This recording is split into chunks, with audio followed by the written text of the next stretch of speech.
Hello and welcome to this week's episode of Sport Pizza, where we serve you the absolute best in the ever exciting world of sport. My name is Olakunle Philip, and on the show this week, I will be looking at Euro 2020. Yes, it has kick-started after so much delay, and of course, we're beginning to see games. We'll be talking about Euro 2020, and of course, postulate, permutate a little bit, and see those teams, the countries that might likely emerge winners at the end of the day. We'll also be talking about the Super Eagles. Yes, the two games, the friendly games have come and gone, but a lot of castigation is going the way of the coach in overall, and of course, the way he has tutored the team in the last 5 years. We'll look at what the positives and the negatives as far as the friendly games are concerned. We'll also be looking at the Super Falcons. Yes, they are still in competing right there in the United States of America. The tourney, yes, it wasn't a very good one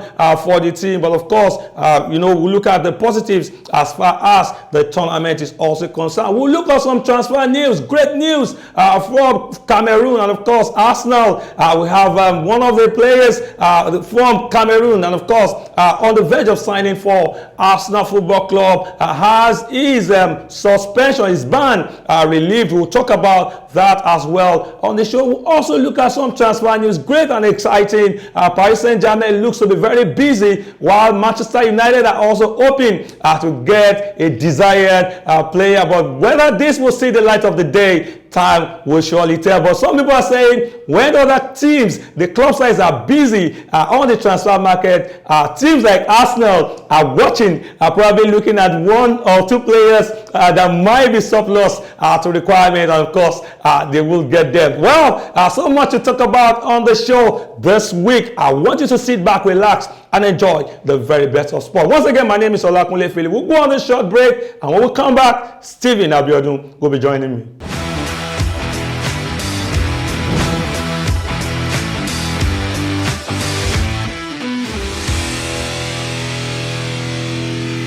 Many thanks to you out there for staying tuned to be a part of this week's episode of Sport Pizza. It's sure going to be a great and exciting time out here with us. Just like I said earlier, sit back and relax and enjoy the very best of sport. I've got Stephen Abiodun joining me on the show. Thank you very much, Alakule. It's always nice whenever we come on here to talk sport and just to make the fans enjoy what we talk about, to know what's happening in the world of sport always. Yeah, great to have you here, Stephen Abiodun. Well, we'll begin with Euro 2020. Hostilities have begun in 11 countries, and we're going to be having 51 games, and of course in 31 days. Euro 2020 was postponed last year because of the global COVID pandemic, but the tournament returns this summer with the same teams and nearly the same host cities. Well, Sevilla will be replacing Bilbao, and of course St. Petersburg already a host, taking on Dublin's games as well. Well, we have some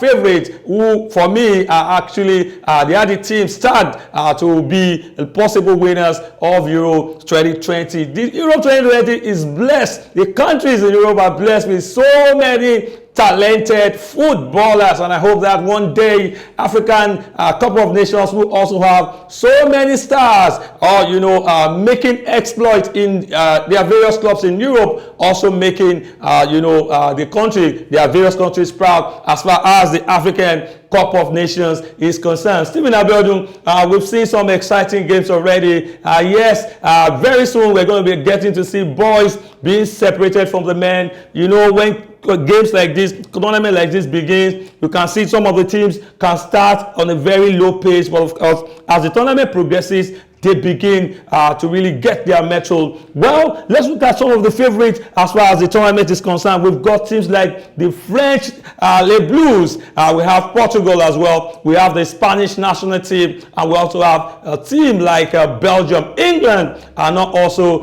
being left out. Let me seek your opinion on which of the teams you feel might emerge winners at the end. Just as expected in a tournament as big as this, when the hostilities kick starts, definitely you see pretension contenders and you see genuine contenders for real. Absolutely. And you know, at the beginning it might look crazy that, oh, you see some teams springing up surprises here and there, but you know, at the long run, eventually the boys are separated from the men. And you know, just like you mentioned, you know, we all know that one of the main contenders which have been thieved ahead is Portugal, another one is England, another one is France. We are looking at, some people are looking at Spain, but for me, I don't really see Spain as a major title contender. Because if you ask me, what most of their players are made out of the Barca and Madrid players, which for me, when you look at those two teams right now, they seem to be winning out and their quality seems to be dropping by the seconds. So when you look at me, for me, I don't think Spain is a genuine. You know, Ramos is not there. Ramos is going to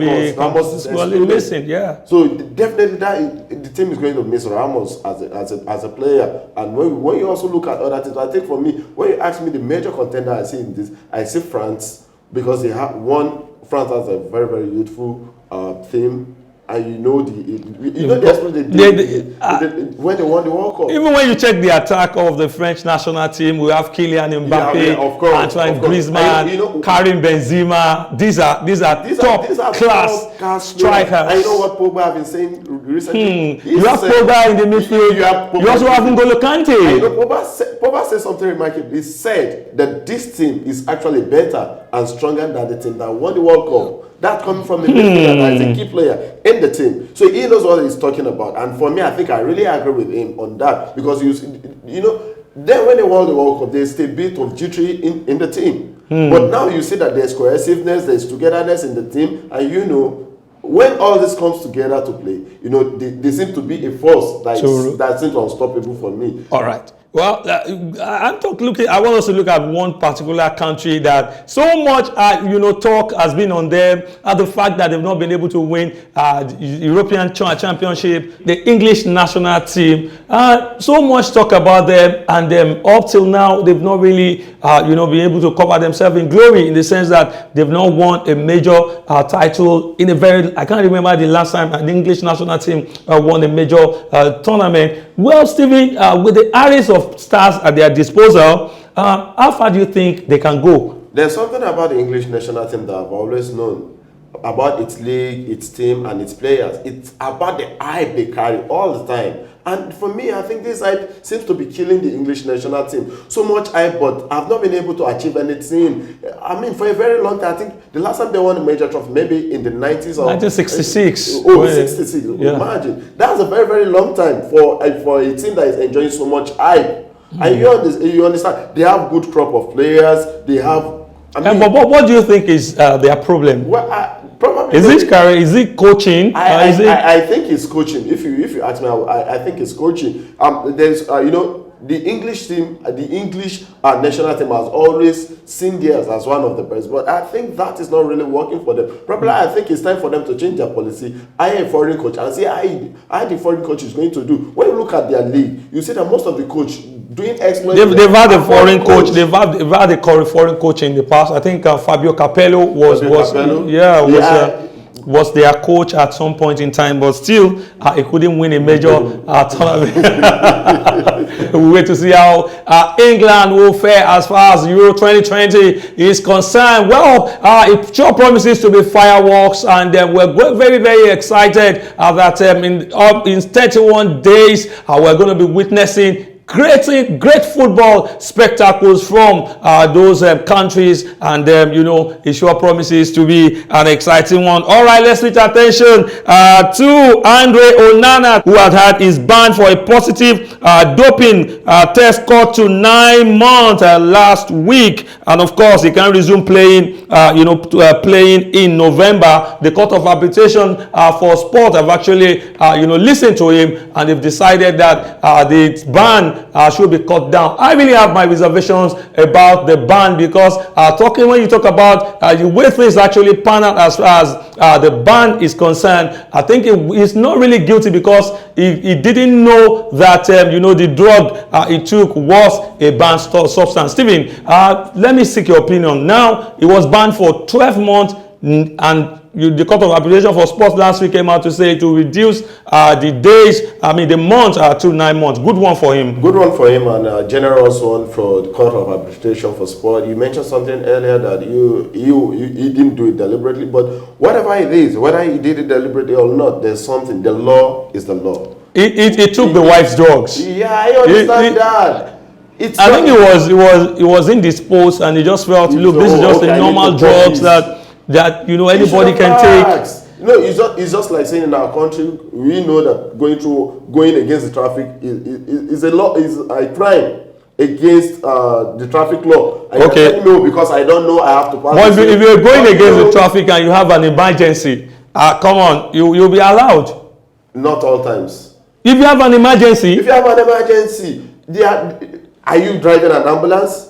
You don't need to drive an ambulance before you. If the case is a serious one, the case of a. I've been there, but let's move away from that. We don't have to go into all those details. All right, go on. Our country. But anyway, good for him, good for Andre Onana, and I think at the time Arsenal was on his tails and wanted to sign him. I guess because of the ban they had to draw. Probably this time around, you will see that chase come back. Do you think the goalkeeping department is the problem that Arsenal has? Arsenal has a lot of problems, and until you begin to pick them one by one, you really don't know where the problem is actually coming from. All right, we'll wait to see how that also will unfold, whether the deal will eventually see the light of the day. You remember the man they called Sarri Ball, who came up with the invention of Sarri Ball, talking about Maurizio Sarri is back in the news, and of course, he has actually penned papers with SSC Lazio. Remember that the last club he actually was in charge of was Juventus, but because he couldn't take the team beyond the round of 16, he was relieved of his duties. Right now, he's back, and of course, he's going to be coaching SSC Lazio. Your take? My take, I think for me, it's a coach that has his own style of play. And while he was in England, we enjoyed it for the time it lasted. You guys enjoyed it. We enjoyed it for the time it lasted. Remember, he won the Europa League with Chelsea. Of course. So beating Arsenal in the final. That's why I say we enjoyed it for the moment it lasted. For him to have in time the Sarri Ball, that for somebody to be named after a particular pattern of game, that means it is unique. It is something that is fresh out of nowhere. So for me, I think though the problem might be the players having to gel with his tactics and his formations. That's where I see challenges coming from. If you can talk to the players and make them gel, and have to come down to their level of understanding, and there's a proper understanding between the players and the coach, I think he has all it takes. He has all it takes. So say Steven Abiodun. SSC Lazio finished 6th in the Serie A last season, and we're going to be getting to see Maurizio Sarri competing in the Europa League. Well, still Sport Pizza right here on this dial. We'll go on this short break, and we will be back shortly.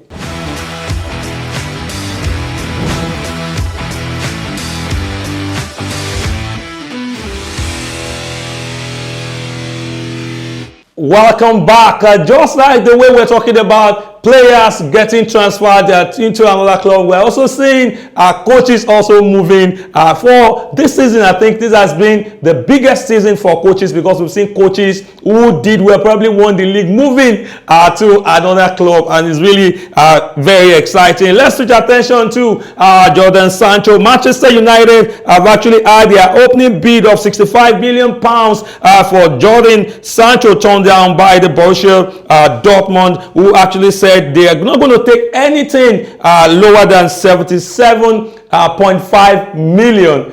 Stephen, when we look at Jadon Sancho, his abilities, his quality, and all of that, do you think is worth £77.5 million asking price of Borussia Dortmund? Philip, if you ask me in recent days, I think it is hard to place a particular value on any player, because things are. It just depends on the teams. You understand? I think it just depends on the team's valuation of their own player. Beautiful. You understand? Because when you look at the kind of amount being splashed on some player, I'll give you a typical example. When we look at the Chelsea scenario, Chelsea splashed over £60 million on Kepa Arrizabalaga, and look at that flop. And Edward Mendy, £15 million.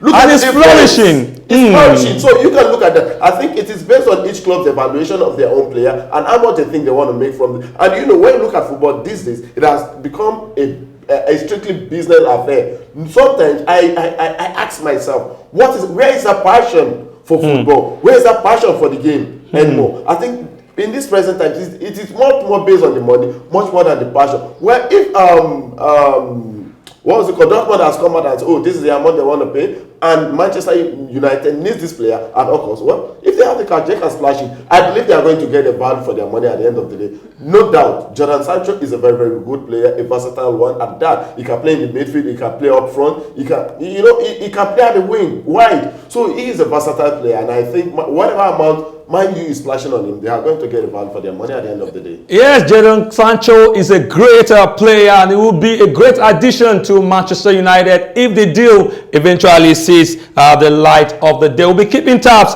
as far as that is concerned. All right, let's switch our attention to another transfer. Georginio Wijnaldum has actually moved from Liverpool to Paris St-Germain. Both parties talking about Georginio and Liverpool could not agree on a deal, and of course he had to move to Paris St-Germain. Another club was actually hoping to secure a signature, but Paris St-Germain were very smart and they were able to pull the chestnut out of the fire. Stephen, a good one for Paris Saint-Germain. Shows intent, it shows determination, it shows how they want to dominate Europe next season. Over the years, we've seen the determination of PSG to dominate Europe, signing great players in the class of Neymar, in the class of Kylian Mbappe, and still adding more firepower. You understand? But for me, Wijnaldum signing for PSG came as a surprise move for me, because all along we were expecting him to sign for Barcelona. So all of a sudden, he just pulled that out of the chestnut, and that was a total surprise for him. Doing a good one for the player, I guess, probably due to one disagreement or they are not coming to a good conclusion, probably about pay, probably about playing time, I don't know, but whatever case it is that is making him sign for PSG, whichever, I think it's still a good move for him at the end of the day. A good one for Georginio Wijnaldum, and we hope that when hostilities begins next season, he will be able to prove his mettle in the colors of Paris Saint-Germain. Let's pay attention to the Super Eagles of Nigeria. They played 2 friendly games against Cameroon. They lost one and they drew one. It wasn't even about the result that was turned out, but the performances of the team in in those 2 games. And so many fans, pundits, expatriates have come out to throw vituperations on the court for the lackluster performance of the team. We're going to be having World Cup qualifying games in September. We're going to be playing against teams like Cape Verde. We're going to be playing Liberia and the Central African Republic. Stephen, the coach came out to say he's ready to take on these teams. But I have my reservations. You are playing against smaller teams and you are saying you are ready. The last few games we played against stronger teams and we've lost against them. Remember, we lost against Senegal. We lost also against Cameroon, a very disappointing one. Probably the coach is looking at the pedigree of those teams we are meeting in the qualifiers, and probably in his mind is, these are smaller teams compared to Cameroon. But if you ask me, I think in this present day football, there is nothing like a small team. We have seen surprises. Check the last World Cup. Nobody expected Russia to get to where they got to in the World Cup, because they were seen as an underdog, but they came up surprising everybody. So in Africa too, we've seen teams that have been termed small teams, or upsetting the bigger teams. So for me, I think there's an adage in Yoruba that says that the way Sunday will be like, we'll know from Saturday. If we are playing friendlies now, and Cameroon we cannot beat, we lost one, then we drew one. Then what's the assurance that we're going to get the needed victory against these teams? For me, I think the coach needs to come up with his A game so far. Not that the teams were not playing well, but up front, we were wasteful, losing a lot of chances. You understand? If we had converted our chances, probably wouldn't have been saying all this. Probably wouldn't be here. But because we were wasteful in front of goals, that's what has brought us here. And we know what that could mean. If we have a team that's very disciplined at the back and just capitalizing on having 1 or 2 goals, then goes back and so disciplined to defend, then we'll be losing a lot of games. So we have to be disciplined up front, even as we are disciplined at the back line, so that we learn not to concede goals and learn also to score as many as possible goals up front. For me, I think the coach needs to speak with the player. Where is that desire? Where is that drive for win? Where is that hunger? For victory. Are you saying the coach is always at his tactical best, or is doing his best, but the players are not living up to billing? I think for me, if you ask me, I think it's about this coach, because this same set of players we see in their respective club churning out results for their clubs. Probably there's something that what their club coaches are doing that General is not doing. He needs to see these players now. Probably he's playing some out of their position. I don't know, whatever the issue is. He really needs to talk to this player to start doing the right thing. No matter what. At the end of the day, the player wouldn't get the blame. The coach will eventually get the blame. You and I know that. So the coach needs to come up with his A game this time around, and no time for messing around no more.